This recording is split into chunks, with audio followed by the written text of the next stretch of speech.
Welcome to Rising Tide Startups, where we chat with startup founders just like you from all over the globe. Each episode, we bring you practical and actionable tips to help you escape the cubicle and begin your own startup journey. Make sure you take notes. Take it away, Kevin. Here's a quick word from our sponsor, Podbrand Media.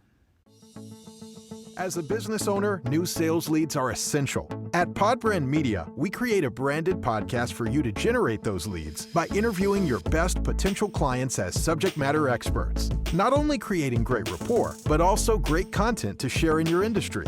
Affordable and effective. Contact us today at podbrandmedia.com to learn more. We are back. My special guest today is Matheus Riolfi. Matheus, thanks for joining us on Rising Tide. Hi, Kevin. Thank you so much for having me. So it's good to chat. Actually, we had a chance to chat on another podcast about 3 days ago, and I am really dominating his time this week, and he's been very gracious to carve out more than one spot. So I'm really anxious to get rolling and really just give you a chance to kind of share your story about Tint.ai. But before we get started, tell our audience a little bit about yourself. Sure. And again, thanks for having me. It's been definitely highlights of my week so far. And yeah, I'm born and raised in Brazil. Lived there for 27 years and moved to the US to go to business school because I wanted to start global businesses. And I thought that here would be, by far the best place to do that. And I wanted to work with technology. So coming to Silicon Valley was a natural next step to me. So I came here, moved here after graduation, joined an early stage startup at the time called Turo. They do peer-to-peer car sharing. It's a multi-billion-dollar company today, and I was lucky to be one of the first 20 employees or so of the company. And stayed there for 4 years. When I left, there were over 400 of us. And I left to start Tint. And I know we're going to talk about Tint, but it was an opportunity that we saw as we were working at Turo. And that inspired us to start our own business with my co-founder, who was also a Turo colleague at the time. So how long would you say from the time you finished university to the time you actually started Tint? How long from university, college to starting Tint? I would say 8 years, give or take. And how many of that was actually you were at Turo? How many of those 8 years were you actually at Turo? 4. So you're there 4 years. So you really were, and you kind of went from an employee to CEO like overnight, or employee, at least a co-founder overnight. So yeah, walk us through that transition. Like you go to bed one night, you're working for Turo. The next day you get up and you're like, uh-oh, what have I done? Yes, I think that it is definitely scary. And that's why making the leap, it's one of the, biggest decisions the founders make. And then it's one that like a lot of smart people who could be founders never do, because it's very hard to get away from the security you have in your job, or somewhat. Now, Turo was a startup, was fast moving. There was no uncertainty and risk as all those things, but the company was already at a certain scale. Mm-hmm. And now I can argue if you go with a larger company, you get even more security. But anyway, so it is a scary time. For me, I think at the beginning is not as clear because you're still kind of excited working at a project. I honestly started to feel more the difference like now when we are at a stage where we have 40 some people in the team and then we're growing fast, we raise a lot of money. I think the responsibility is a lot bigger. I think in the early days it's like 3 people in the room jamming, trying to like move as fast as they can. It feels a lot lighter. You don't feel the weight of the kind of CEO job nearly as much as right now, for example. So, we talked about on the other podcast, we talked a little bit about kind of the nuts and bolts around Tint, but let's just kind of hit the highlights. Describe the product itself, describe the company, and maybe what was the need you were trying to fill with Tint. Yeah, so as I mentioned, the inception of the idea was we were at Turo. So Turo had to invent its own insurance category to exist. So every time you rent a car at Turo, it comes with insurance. And it had different, Turo has to do a lot of things behind the scenes. And we were working on that, my co-founder and I, And then we saw two things. First, how hard it was for Turo to actually do that behind the scenes and provide a great customer customer experience to their users. But we also saw how big the opportunity was, because we looked around. There were many companies like Airbnb, Uber, Flexport, Tesla, Apple, all creating some shape or form of their own protection products. Mhm. And that was a little bit the inception of Tint. We got out to start a company we wish we could use when we were at Turo, which I think is a very important, I would say, thing for founders to think about, right?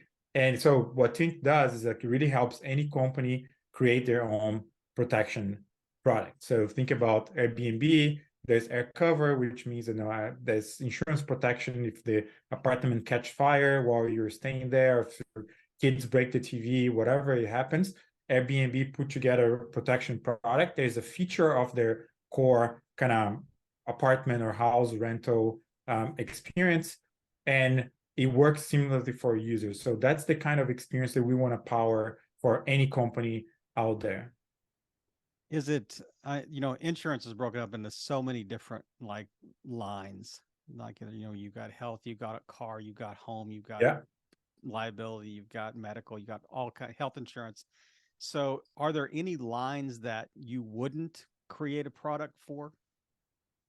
Yeah, so you're absolutely right that the complexity is very, very high. So we typically focus more on property and casualty. So anything that's related to damage to things, to like properties, right? And we do shipping, we do some sort of some car sharing protection, home sharing. So a lot around damages, things getting broken. We don't do anything related to health and life. We do a few things related to big liabilities, but it's typically more kind of the damage side. So if people just wanted to go out and they want to start like their own moving company, and they were just moving stuff on the weekends just for to earn extra money, kind of as a side gig, is that something that you could also potentially provide coverage for? Or are you talking about you need enough scale through, say, a company like a franchise or something like that would provide breadth? Yeah, we typically work with companies that are venture backed, Series B and further, because I think it requires a certain critical mass for those programs to be impactful on those companies. That said, we do have few customers that started with us when they were very small and they're growing with us. So long way of saying, yeah, the one person moving probably not a good fit, but if it's in a fast growth marketplace that has thousands of people moving things around, they could be a great fit for us. So, for example, we have one of our customers called Seats and Shipper, and they do almost what you described, but instead of moving things, they're moving pets. So if you buy a dog, say in Boston, and you want to get it to New York from a breeder, and somebody's driving from Boston to New York already, they can bring this dog with them, and then it's almost like a gig economy for dog transportation, and we provide the protection that they offer if anything were to go wrong. Right. In this. Yeah, and inherently in insurance, you want to spread the risk. That's the whole idea. Have a critical mass of being able to kind of spread that out. But is there a sweet spot? I mean, you kind of mentioned it a little just a second ago, so you almost answered the question before I ask it. But is there a size of company that's too big for this? Is there a size of company that's too small for this? Yeah, so we typically below Series B, it tends to be small. And the largest customers we have they're not public yet, and they're already multi-billion-dollar private companies. So I think there's probably not an answer for too big. I think we could, in theory, work with any size, and then too small is probably below Series B. Although, as a founder, as you can imagine, I'm partial towards other founders and helping them. So we always think hard about how can we make our service more streamlined, so eventually any founder anywhere in the world could use us. So when exactly was Tint started? What year? 2018. And so from 2018 till now, we've had at least 2 years of COVID, in that 4 or 5 year period. So walk us through kind of the growth pattern. Were there were there kind of, was it a little bit of a roller coaster scale, or did you pretty well see a kind of that upward light, right hockey stick, growth? I think it was for us, it has been a hockey stick, but it definitely took longer than we expected as a founder. So we started in 2018. We started to see the hockey stick in the end of 2020. Mm-hmm. So for pretty much 2.5, I would say, years of this time, we were still like looking for the product, looking for the angle. We had customers, had revenue, but we're not really able to sell more, to make as much progress as we'd like. And as founders, a lot of our job is to keep exploring, keep trying, and keep believing, I would say. And then eventually we found an angle that really worked, and from there things took off. But no, it was longer time than we would have expected, I would say. So were there other players in this market, or did you kind of have first mover advantage and maybe had to overcome a learning curve early to talk to companies, say, hey, this is actually the product we're building, and I've got to educate you on it before you actually buy it, type thing? Yeah, so say for the product itself, the broad category, no, we were not the first ones.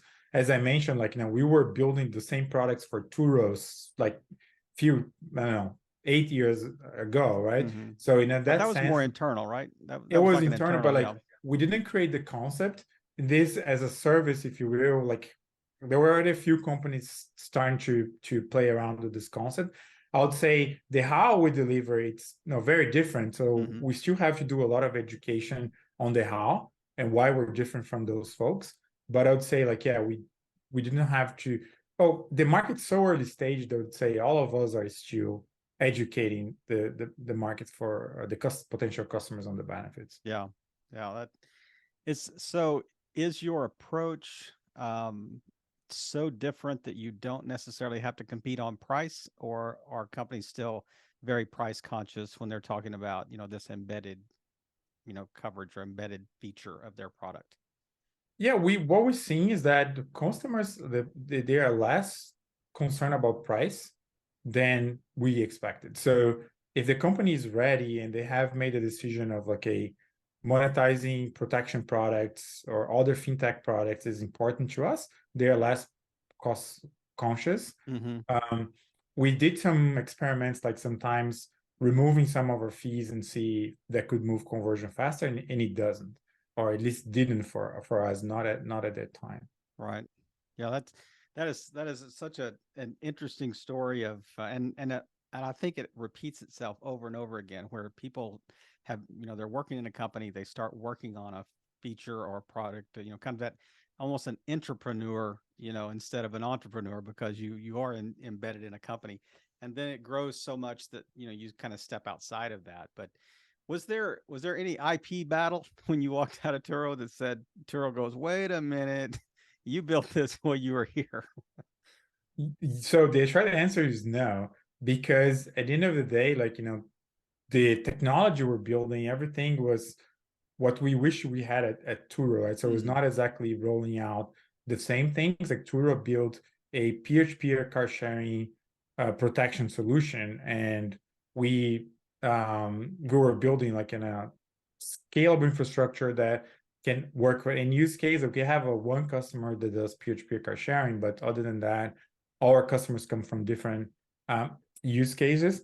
And it just we always tried in the early days to close to us one of our customers, and we couldn't because they were already somewhat advanced in the things that we helped them build. But no, the CEO of Turo, who is still a friend and a mentor, was one of our first angel investors. So it just shows how we always had the support from day one. And it's not their key bread and butter either. You're not competing with them about a ride sharing platform. So there's certainly this is kind of a secondary thing in their mind anyway. But so I don't know if I asked you this when we talked earlier this week, but I'm always curious when I talk to entrepreneurs, and the way you described in your intro today, I think I know the answer to this, what you're going to answer, but I don't want to put words in your mouth. But do you believe that most founders are genetically like this? They have a genetic disposition to be a founder. Is it in their DNA, or yeah, it's kind of nature versus nurture? You know, that were you born with this, or did you kind of grow into it? It's a very good and a good question. I would say probably hard answer. I would say they're not born. I think anybody can be a founder. I think it's just a matter of, do you find something you care about? Do you find a cause you're really passionate about? Do you have the skills? I mean, have you worked in the similar fields and management skills, things like that? I do think, like, in my case, like I was one of those kids, like the lemonade stand type kid that would have those Of course things, you are. passions for business since very early years in my life. And I knew that's where I wanted to be. But I do know a lot of successful founders that are not like that at all. They just saw an opportunity, they jumped, they execute well. So yeah, I do not think there's a genetic predisposition in any way. So one of my theories about this says that the ones that would say yes, there is kind of a, it's based on nature. There's a genetic disposition. I was born this way. They also tend to start multiple things. They get something started, they may be there for a little while, then they get bored, they kind of pass it off, they sell, they exit, however that works, and they go on to something else. It sounds like to me you're a little more invested in seeing this through. You really do. You don't get up in the morning thinking about what can I start next. I mean, you really are all in. I think yes, absolutely. Because in our case, the reason why you remember they wake up in the morning and work so hard is because I strongly believe in the future we're building. A future where insurance products in general will be a feature that comes with other products and services people love, and not a product in itself. And it is a very hard, like it's a very nice world, and it's a one that is hard to build, and it's gonna take time. So by definition, like, I'm spending all this time because I believe the world will be better with that. I gotta be patient. It's gonna take, many years to do it. Now, after we get there, then, after 20 years or how long it may take, I will probably think about, like, should I continue? Should I go to the next one? Then I think it would be a different conversation. Yeah. But, yeah, I believe that we're changing a $2 trillion industry. That takes a lot of energy, effort to do it. And that's personally what gets me excited. It's not just the starting something new, but it's the what we're doing and the why we're doing. Yeah, I think that, even those that I think would say they were born with this kind of genetic disposition to start things, I think they obviously want to see it succeed, whatever they're invested in. But they're also, there's also another gear spinning in the back of their mind that's what's next, what's this next thing. And no, absolutely. And it's the same for me, right? So I like to say, I can't control. Every time I see something, it comes with startup ideas all the time. I have a catalog where I keep track of them, and then eventually we'll get to them at some other point in my life. But I just saying that, like, it is, I think if you, like, it's in case of Tint, right? Like, we've been on this journey for 5 years and we're really far from done. So it is also kind of important for founders, as they were making this commitment, that they are okay that it might take 10, 15, 20 years of their life to really work on. And it's okay. Some founders, like Naturo is a good example. The founder wasn't the one who scaled the company. He stayed with the company for the first, I'd say, if I know correctly, 3-4 years. But at some point, for many reasons, it did not make sense for him to scale the business. Yeah. So, and then he went and he created other business after that. So I think it's important that the founder know where she or he stands in this, and then goes and plan around it, right? Because you want to make sure that the business is successful, regardless of the choice you make. And sometimes, I mean, the idea generator is the one that becomes the de facto CEO. And I mean, quickly a company can outgrow that individual, and their ability to scale a company. for sure. And maybe somebody else needs to step in and do that. But I'm curious to ask, like, when you made the transition from employee to leading a company, were you one that said, I've got to go learn as much as I possibly can? I got to read every book. I got to talk to people. I got to have mentors. I got to have this. Or were you more like, actually leading a company comes down to just treating people like I wanted to be treated as an employee, and this cast vision, lead well. So where you fall in that spectrum? More, I would say, closer to the first case you mentioned.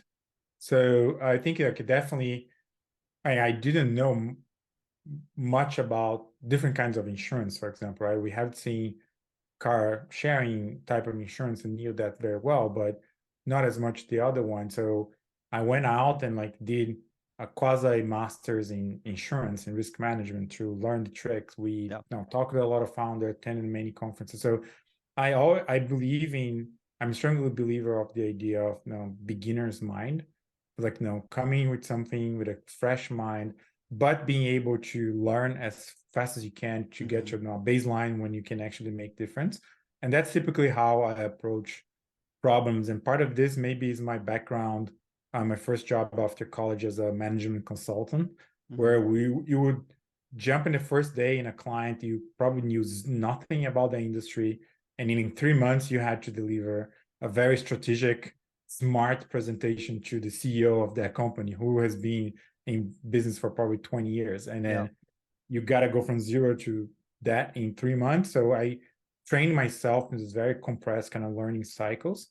So I'll probably more on the first case, although I understand that people, of course, part is also important. So nothing's wasted. I mean, every experience you've had, every opportunity you've had up to this point, you can certainly bring to bear on this task you've got ahead of you. But what do you see? Where do you see Tint in the next 18 to 24 months? So we should definitely continue our growth trajectory and keep multiplying the business year over year. Again, this is a $1 trillion industry. If you think about Lloyd's of London, who it's a benchmark that we use, they have a $50 billion a year in transaction volume in premium. So for us, we gotta grow many times the size we are today to get to close to those levels. So I believe in very fast growth trajectory the next 2 years or so. And I mean, I've also heard your vision that you're not only disrupting like the embedded sharing economy, but you want to disrupt insurance as a whole, and you think that it's moving kind of in the direction that you're wanting to take Tint. What does it look like to, kind of prognosticate about the insurance industry 5-10 years from now? How will it have changed in your mind? Yeah, we think what we're living through now, this embedded insurance revolution, is the biggest transformation since insurance was created. Because the idea that now the insurance protection is available when you need through the brands and products and services you use completely changes the value chain. You think about, we had in the past agents, insurance companies, insurers, so like a multi-step value chain to basically allow companies to transfer the risk they had to the market. With embedded, the logic changes. Now the company now becomes the center of the show. I think about Airbnb and AirCover. Airbnb is the most important player. Airbnb owns the relationship with the customer, owns the data. And by the way, Airbnb already acquired the customer. So selling insurance is virtually free for them. There's no acquisition cost. Right. So if you start with that logic, start that there's an Airbnb product, how the insurance becomes a feature, you really change how the insurance industry works and who are the players, what each of them are doing. And we see ourselves right in the operating system that is going to allow all of this to work. So if we think if you believe in that logic, in 10 years, a significant part of the industry, it's no longer going to be a standalone product. Going to come with something, and then that's a huge transformation. I could not agree more, and I think you are certainly headed in the right direction. It is an industry that has somewhat been stagnant, since inception. I mean, the delivery methods have changed, the processes have changed for sure, but it looks very much like Lloyd's of London when it first started covering ships, back in 500-600 years ago. So And it it's is. absolutely the case. What is interesting is even within the embedded insurance, which is already a disruptive or innovative niche, I would say, of insurance, most of the companies are going after delivering existing insurance products via embedded, right? Via Mhm. other companies. They're not really changing the nature of the product. They're not really rethinking what is the coverages, what is the pricing, like who is taking the risk, or like the basics. And we are. So in a sense, like, it's obviously is a huge challenge ahead of us, but that's what gets us excited. And going back to your question about would I jump to the next idea? Like, absolutely not, until we can actually do what we're doing at scale and kind of prove to ourselves that, like, it this this future we want to build, it is a possible one, and we're building it. There's one thing that's to be, wake up every day and say, I'm the CEO, I'm the founder of the company, I'm the, president, I'm the executive director, I'm whatever, I'm leading this group of people. It's a whole different animal to walk in there every day and believe in what you're doing so much that it just kind of oozes out of you, when you're sharing with your team. I mean, you can't fake that. They can see that. And I know your team probably benefits from that every day, to kind of see this hunger that you have and this vision that is so clear in your mind, that you can see it, you can taste it. It's just a matter of you're saying, okay, come on, let's go. This is where we're going. This is how we're going to get there. They've got to be responding to this. Yeah, and that's why I personally believe that, founders should choose the problems that they really care about, or the futures they really care about seeing, before they get started. Because to your point, it's hard to fake that, right? So Mhm. if you don't care, it's going to be hard to convey that confidence to your team, to your investors, and it's frankly, it's going to be hard to keep going when things get tough, Yeah. right? Or Yeah. you have distractions, or and sometimes good distractions, right? If somebody wants to hire you for a lot of money, or like, would I, or buy you for that matter, right? Like, your Mhm. company is being successful, um, and then that's why it's important to really believe. Which would I agree with you? Like, as a job, you have less of that kind of requirement. Of course, everybody wants to work in something that they believe in, by the mission, but it's not as fundamental as the founders to believing. Yeah. Yeah.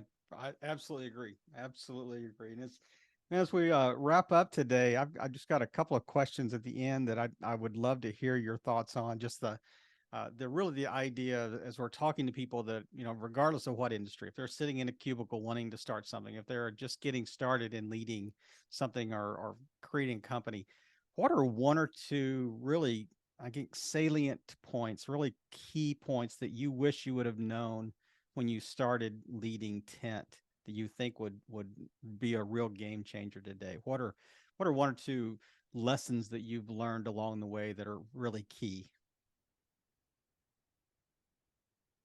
I think maybe I'll say two. One is a lesson, and one is more like a confirmation, which I Mm-hmm. think is also very important. Um, I think the lesson is that, like, be careful about growing too fast. I think in terms of the team, in terms of your customers, and I think of course, growth. It's always important, and as they say, growth trumps everything. So I'm still in favor of growing fast, but it's almost like plan for fast growth. I think Mm-hmm. in Yep. our case, for good reasons, things end up being faster than we expected, in a certain way. So we grew. We kind of had to catch up in some of the demand and things. So, be aware of, like, how fast you want to grow, and plan for whatever the choice you make. So I think that was the lesson side.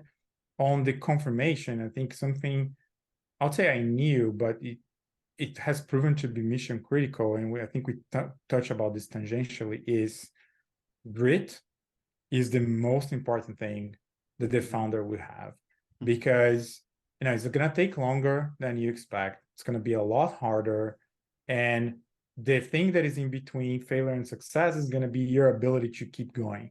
And I always thought there was just a little bit of it is mission critical. So if the founders don't have that, are not passionate about what they're doing, they're not prepared, financially, emotionally, to just keep going, then it'll make life a lot harder. So one of your first questions was about how was the trajectory for us, and I said it was, well, it's a hockey stick, but we're a longer beginning of the hockey stick than we thought.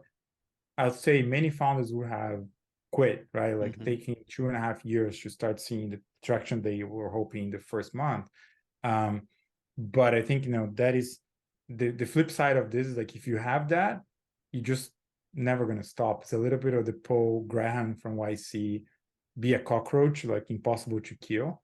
It's very true. If you're impossible to kill, by definition, you're never going to die. So you're going to just keep going. And I underestimated how much this makes a difference. And it's people say it's the number one factor that explain the difference between successful and non-successful founders. It's not their intelligence or their knowledge of the market or anything. It's like pure grit. Just keep going through adversity. Okay, see, you said something. Now I've got to ask another question. So how do you know when it's time to pivot? Like I can chase something the rest of my life, and if it's the wrong thing, if it's not product market fit, if it's not good timing, if it's just a bad idea, I can be as gritty as grit can be and still fail.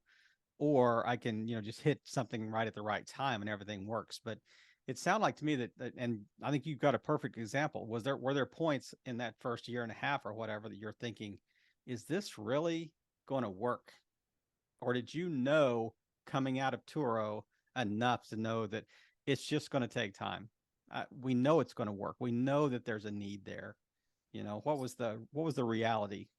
So of course, like it's maybe it's going to change by situation, but in our case, like we did change direction. We were always within the same high level vision, but we changed our approach a few times. And I think, how do we know? To me, is like simple. We went out, we were trying to sell, and we wouldn't sell, right? You would have conversations with very smart people, because we're lucky to have access to a good network, and nobody would have a second meeting with you. Investors, potential customers, advisors, and suddenly things changed. And it was the opposite, right? It's just like after 2 minutes, people were like, can I invest? Or they're like, sure, it doesn't make sense to me. So like, I wish I had a very scientific answer other than you gotta feel it. But I think the point of grit to me is not about always going the same direction. It's just knowing that because you won't stop, you give yourself many shots on target until you can actually hit, right? Because think about in our case, suppose we try 2 different angles, we're 8 months in, things are not working. A lot of people have say, well, that's not for me, doesn't work, we're wrong. Let's get our jobs back or another jobs and call it a day. Yeah. We haven't, right? We kept going. I think maybe on the 3rd and the 4th iteration of our product, that's when it clicked. So I wouldn't confuse grit with lack of. I think you still have to be agile and make changes. What a way to wrap us up today. I love the way you kind of reframed that in such a comprehensive and holistic way of looking at things, that it's not just putting your head down and just grinding through. It's grinding through with some wisdom and some intuition and some responsiveness, for being responsive to feedback and what's the market telling you. But what a great chat today. Thank you for taking time. It's always a pleasure to connect with you, and just I really loved hearing your story today, and greatly appreciate you sharing your insights and really just doing your part and playing your part in helping all boats rise in a rising tide. Matheus, have a great weekend. Thank you so much, Kevin. Really enjoyed our conversation. Have a good weekend as well. We hope you heard some great takeaways. Make sure you follow up with our guests today and show them the support they deserve. As always, thank you for listening and playing your part in helping all boats rise in a rising tide.